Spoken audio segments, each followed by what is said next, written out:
என் நெஞ்சில் குடியிருக்கும்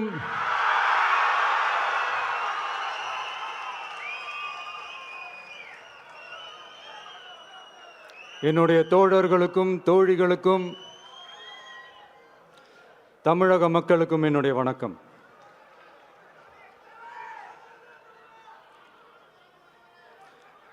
நம்ம குடும்ப உறவுகளை இழந்ததுனால சொல்ல முடியாத வேதனையிலும் வலியிலும் இவ்வளோ நாளாக இருந்தோம். அப்படிப்பட்ட அந்த சூழல்ல நம்ம சொந்தங்களின் மனம் பற்றி இருக்க வேண்டியது நம்மளுடைய கடமை. அதனால தான் அவங்களோட சேர்ந்து அமைதி காத்து வந்தோம். ஆனால் இப்படி அமைதி காத்து வந்த நேரத்தில் நம்மளை பற்றி வன்ம அரசியல் வலைகள், அர்த்தமற்ற அவதூறுகள்னு இந்த மாதிரி நிறையா விஷயங்கள் நம்மளை பற்றி பின்னப்பட்டன, பரப்பப்பட்டன. இது எல்லாமே சட்டம் மற்றும் சத்தியத்தின் துணை கொண்டு துடைத்து எறிய தான் போகிறோம்.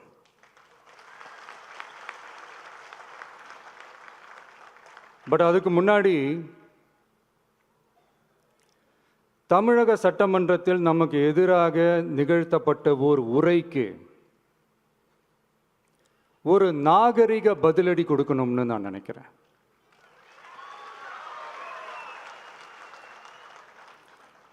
அரசியல் செய்ய விருப்பமில்லை, அரசியல் செய்ய விருப்பமில்லைன்னு அடிக்கடி சொல்ற முதல்வர் நம்மளை குறிப்பிட்டு பல்வேறு அவதூறுகளை பதிவு செய்வதன் வாயிலாக பெருந்தன்மையை பேரளவில் மட்டுமே பேசும் முதல்வர் 15/10/2025 அன்னைக்கு தமிழக சட்டமன்றத்தில் நமக்கு எதிராக பேசிய பேச்சில் எவ்வளவு வன்மத்தை கக்கியுள்ளார் என்பதையும், எப்படிப்பட்ட ஒரு அரசியல் செய்ய முயல்கிறார் என்பதையும் தமிழக மக்கள் உணராமலா இருப்பாங்க?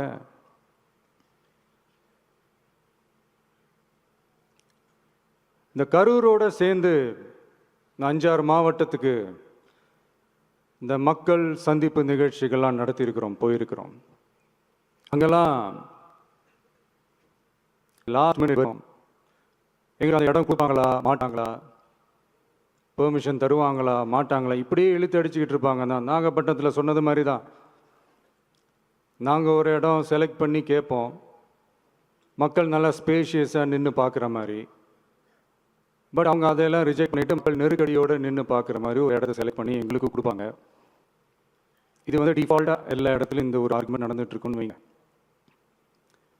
அது மட்டும் இல்லை, இந்தியாவிலேயே எந்த ஒரு அரசியல் கட்சி தலைவருக்கும் கொடுக்கப்படாத கண்டிஷன்ஸ். பஸ்ஸுக்குள்ளேயே இருந்து பார்க்கணும், மேலே கை காட்டக்கூடாது, இப்படிலாம் ஒரு அதீத கட்டுப்பாடுகளை கொடுத்த உடனே எங்கள் சைட்லேருந்து ஒரு அறிக்கையும் வெளியிட்டோம். அது மட்டும் இல்லை, தமிழக வெற்றி கழகம் சார்பாக அனைத்து கட்சிகளுக்கும் சமமாக ஒரு முறையான ஒரு பொது வழிகாட்டு முறைகள், SOPஸ்ன்னு சொல்லுவாங்க, அதையும் வழங்கணும்னு சொல்லி உயர்நீதிமன்றத்தையும் நாடி இருக்கணும். இதுவும் தமிழக மக்கள் உணராமலா இருப்பாங்க?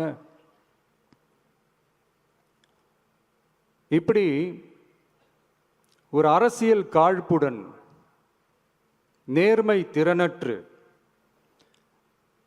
நம்மளை பற்றி குற்றம் சாட்டியுள்ள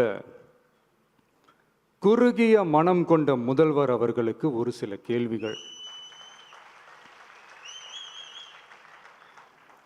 உச்சநீதிமன்றத்தில், அதாவது 13/10/2025 அன்னைக்கு உச்சநீதிமன்றத்தில் நடந்த அந்த விவாதங்களை வைத்தும் அந்த உத்தரவுகளை வைத்தும் இந்த கேள்விகள். இப்படி பொய் மூட்டைகளாக நம்மளை பற்றி இந்த அவதூறுகளை அவிழ்த்து விட்ட முதல்வர் அவர்களுக்கும் திமுக அரசுக்கும் சார்பாக கோடிகளை கொட்டி அமர்த்தப்பட்ட அறிவார்ந்த வழக்கறிஞர்கள் அவங்க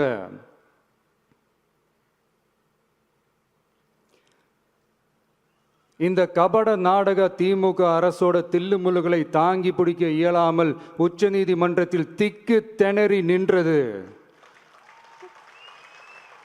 முதல்வர் அவர்களுக்கு மறந்துவிட்டதா? இந்த கரூர் சம்பவத்துக்கு அப்புறமே அவசரமாக ஒரு தனிநபர் ஆணையம், அந்த தனிநபர் ஆணையத்தை அவமதிக்கிற மாதிரி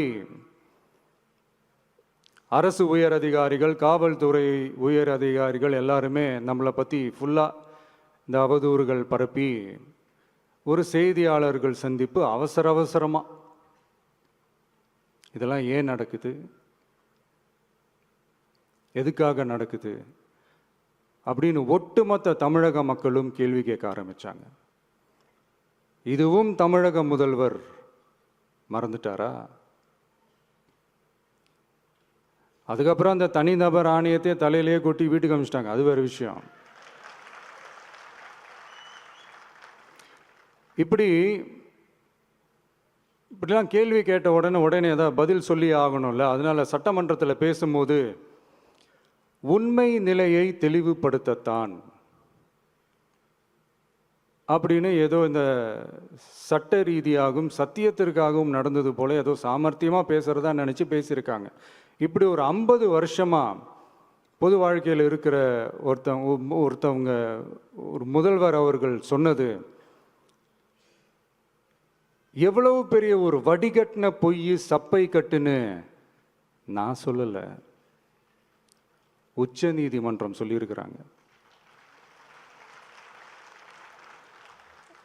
அவங்க சொன்னதெல்லாம் கொஞ்சம் என்னன்னு கொஞ்சம் லைட்டாக பார்ப்போமா?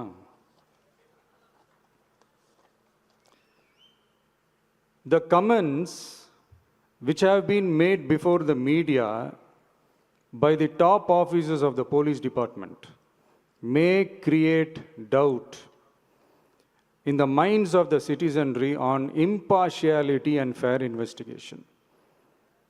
The faith and trust of the general public on the process of investigation must be restored in the criminal justice system. அதாவது அரசு காவல் உயர் அதிகாரிகள் ஊடகங்களிடம் பேசியது என்பது பொதுமக்களிடையே நியாயமான விசாரணை நடக்குமா என்ற சந்தேகத்தை ஏற்படுத்தக்கூடும் என்றும்,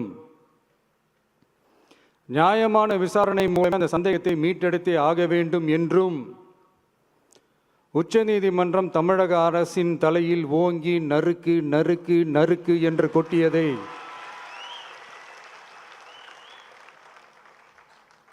முதல்வர் அவர்கள் மறந்துட்டாரா?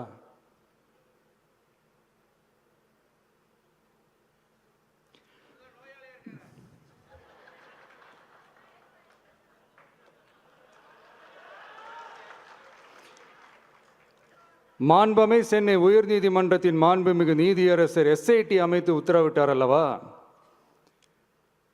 அந்த உத்தரவை ஏதோ சட்டத்தின் மீதும் நீதி பரிபாலனத்தின் மீதும் மரியாதை கொண்டவர்கள் போல ஒரு நாடகத்தனமான கொண்டாட்டத்தை திமுகவும் திமுகவிற்கு ஒத்து ஊதுவோரும் நடத்தி கூத்தாடி குதூளித்தனர் அல்லவா?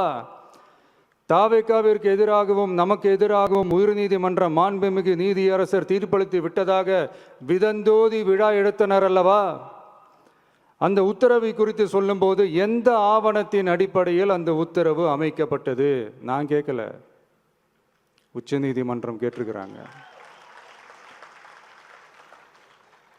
The judgment is completely silent about how learned single judge arrived at such a conclusion and what material was pursued by the court என்று உச்சநீதிமன்றம் உரத்த குரலில் கேள்வி கேட்டது. அப்போதும் கூட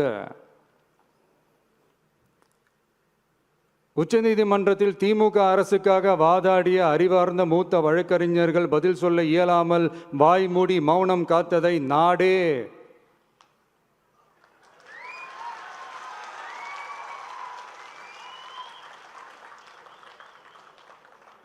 பார்த்ததல்லவா? இதையும் முதல்வர் அவர்கள் மறந்துட்டாரா?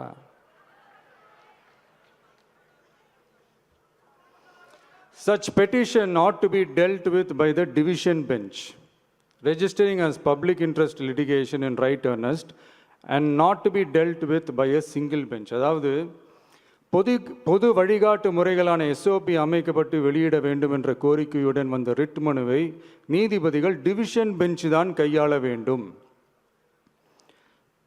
தனி நீதிபதி பெஞ்ச் கையாளக்கூடாது என்றும் உச்சநீதிமன்றம் சொன்னதல்லவா? அது மட்டுமா, கோரிக்கையே இல்லாமல் எஸ்ஐடி அமைக்கப்பட்டது எந்த வகையில் சரி என்றும் கேள்வி எழுப்பியது உச்சநீதிமன்றம்.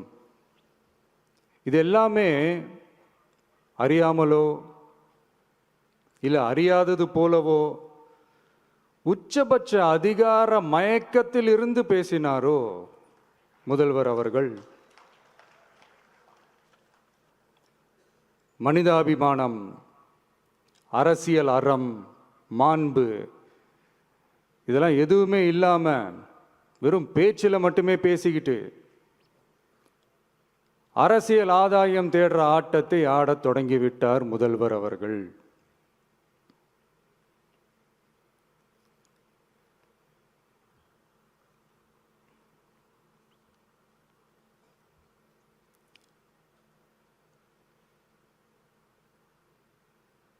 இதெல்லாம் என்ன அவங்களுக்கு புதுசா என்ன?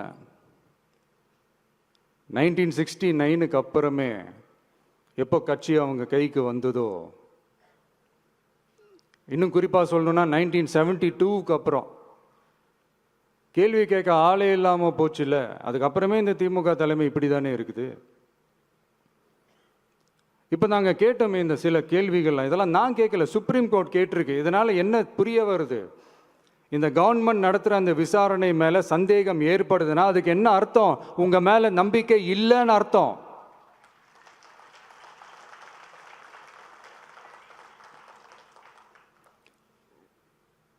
இதெல்லாம் ஏன் எதுக்காகன்னு முதல்வர் அவர்களுக்கு புரியுதா?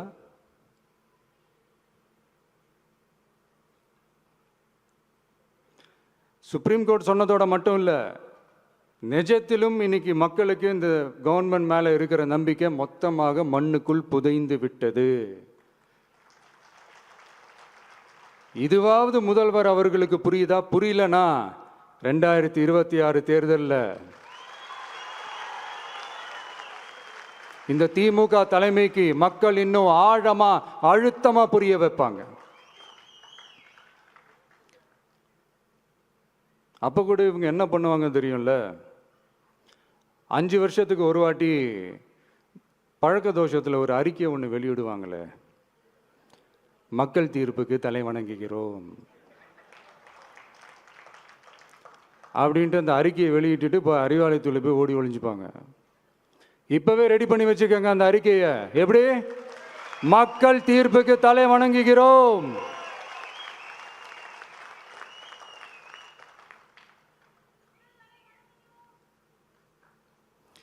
நான் போன பொதுக்குழுவில் சொன்னதை தான் இங்கே நான் திரும்பவும் சொல்கிறேன். இயற்கையும் இறைவனும் நம் தமிழக சொந்தங்களின் வடிவில் மாபெரும் மக்கள் சக்தியை நம்ம கூடவே நிற்கும் போது எம் மக்களுக்கான அரசியலை தடுப்பவர் எவர்? அதனால தோழர்களே, நமக்கு வந்திருக்கிற இந்த இடையூறு வெறும் டெம்பரவரி மட்டும்தான். எல்லாத்தையும் தகர்த்தெறிவோம், மக்களோட கை கோர்த்து நிற்போம், மக்களோட களத்தில் போய் நிற்போம். நம்ம பயணத்தில் தடம் மாறவே மாட்டோம். இப்பவும் சொல்றேன், 2026ல் 2 பேருக்கு நடுவில் தான் போட்டியே. ஒன்று, இன்னொன்று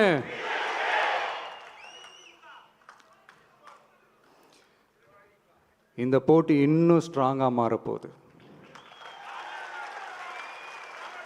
100% வெற்றி நமக்கு. வாகை சூடுவோம், வரலாறு படைப்போம். கான்பிடென்ட்டா இருங்க, நல்லதே நடக்கும், வெற்றி நிச்சயம். மீண்டும் சந்திக்கும் வரை நன்றி, வணக்கம்.